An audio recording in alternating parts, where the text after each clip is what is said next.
Good morning. हम लोग पढ़ रहे थे ब्रिटिश काल और हमारा शहरी जीवन।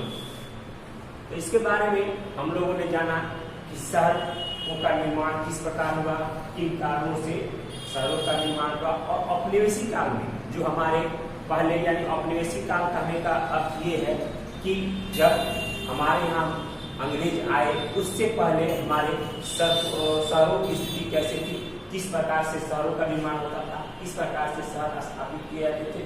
लेकिन जब अंग्रेज हमारे यहाँ आए तो शहरों में क्या बदलाव हुआ, शहरों की स्थिति कैसी हुई, किन किन स्थितियों में शहरों का स्थापना किया गया, यानी अंग्रेज की स्थितियों से शहरों की स्थापना करते थे।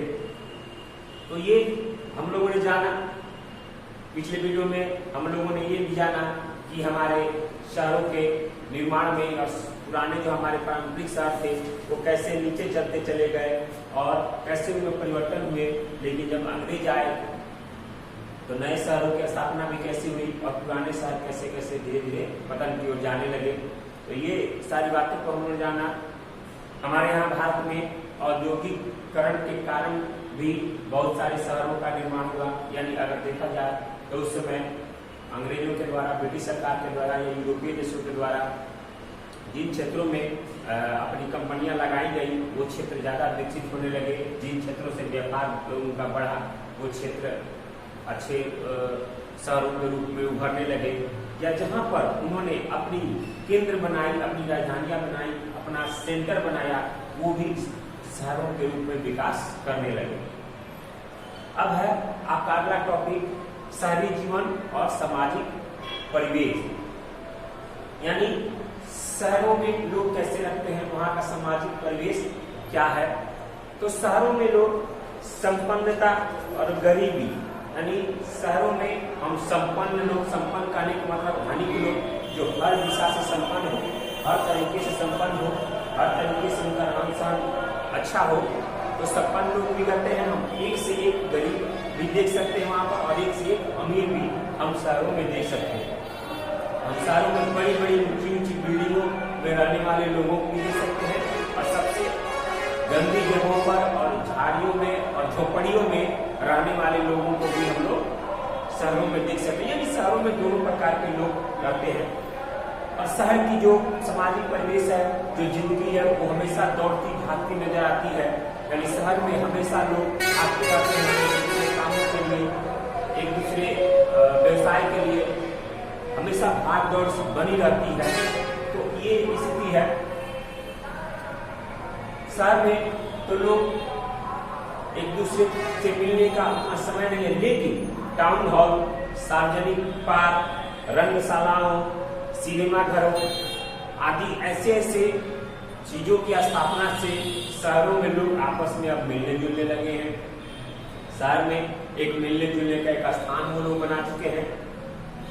उसके बाद सभी वर्ग के लोग शहरों में अब धीरे धीरे आने लगे। यानी गांव में सभी वर्ग के लोग अब शहरों में जाने लगे। यानी शहरों में वो सारी क्रियाएं हैं, वो सारी चीजें हैं जो गांवों से लोगों को शहर की ओर ले जा रहे हैं।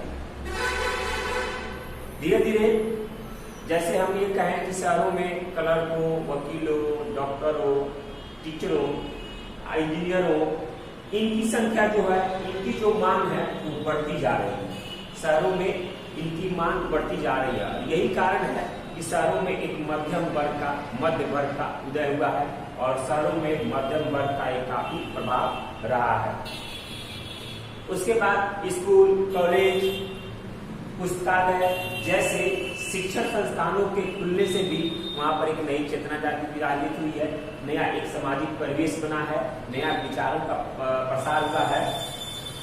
और शिक्षित होने के नाते भी समाज में आपको सरकार के बारे में अखबारों, पत्रिकाओं या विज्ञापनों के द्वारा अपने विचार व्यक्त कर सकते हैं।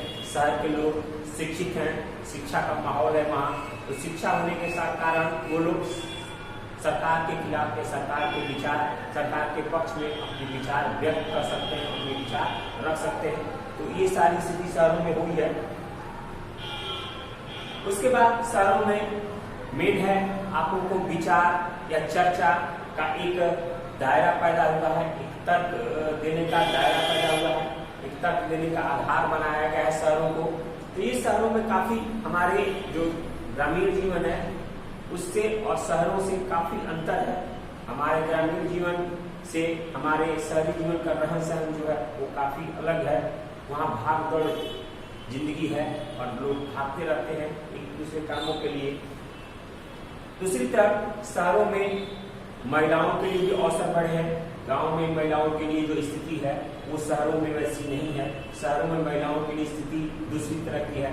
अब शहरों में महिलाएं जो है वो हर क्षेत्र में पुरुषों के साथ जा रही हैं, पुरुषों के साथ खड़ी हैं, हर क्षेत्र में कदम से कदम मिलाकर खड़ी हैं।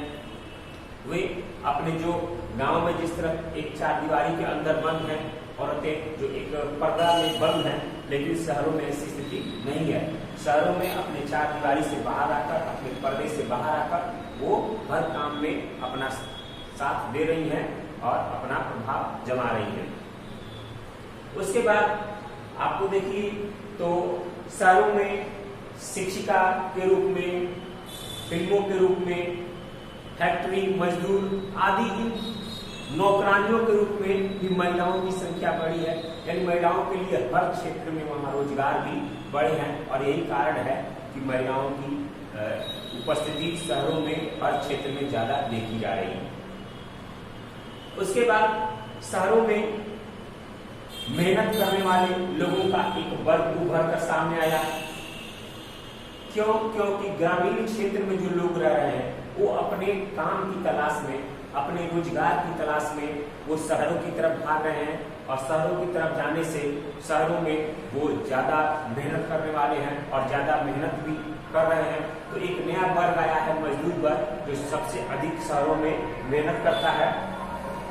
जैसे हमारे यहाँ जो पहले भी थे, उस समय भी अंग्रेजों के जमाने में भी आपको जो मजदूर वर्ग थे वो बहुत सारे ऐसे थे। खानसामा, जो खानसामा का मतलब जो खाने बनाने वाले थे, तो खाना बनाने वाले जो थे वो भारतीय या ब्रिटिश या यूरोप के अन्य जो अधिकारी होते थे उनको खाना बनाने के लिए काम करते थे।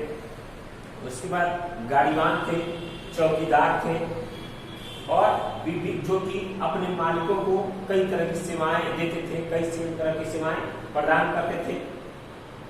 और ये लोग उस शहर के अलग जगहों पर झोपड़ियों में ये लोग रहते थे और अपने मालिकों के कई तरह की सेवाएं ये लोग प्रदान करते थे। तो शहरों में उस तरह का ये स्थिति था।